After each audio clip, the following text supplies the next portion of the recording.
io mi occupo del Veneto, non conosco le dinamiche romane, dico semplicemente che mi sembra che la scissione di Renzi lasci spazio a un PD che potrà definitivamente fare un partito unico con i 5 Stelle, prima o poi accadrà, anche perché ai 5 Stelle è stato tolto l'alibi di Renzi, di Boschi, di tutte queste partite. E dall'altro penso che si vanno a formare di nuovi soggetti politici, vedremo poi come andrà. In Veneto siamo preoccupati di fare l'autonomia e molte altre robe, di certo non di queste magagne qui che riguardano altri. Nella lettura di Luca Zaia, l'uscita di Matteo Renzi dal Partito Democratico è solo un primo passo dell'evoluzione che prenderà in futuro l'asse PD 5 Stelle.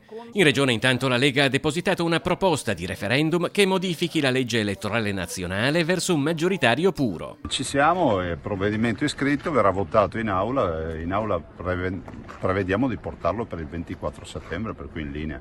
Condividiamo questa sfida, che è poi la sfida di fare in modo che in questo paese chi prende più voti vada a governare, esattamente quello che accade in tutte le regioni italiane. Il governatore che prende più voti va a governare. Non si capisce perché a livello nazionale dobbiamo delegare poi il Parlamento e quindi i partiti a trovare una maggioranza. La richiesta di referendum andrà al voto in altri 6 consigli regionali. Perché la proposta passi, almeno 5 la dovranno approvare senza emendamenti. Zaia prosegue anche l'impegno per l'autonomia del Veneto. È vicino, fra qualche giorno, nel senso che il 23 lunedì 23 avrò l'incontro con il ministro Boccia, abbiamo volentieri questo incontro, dimostreremo che abbiamo le carte a posto, che è tutto in linea con la legge, per cui in questo paese abbiamo dato inizio a questo dibattito e prima o poi lo si chiuderà.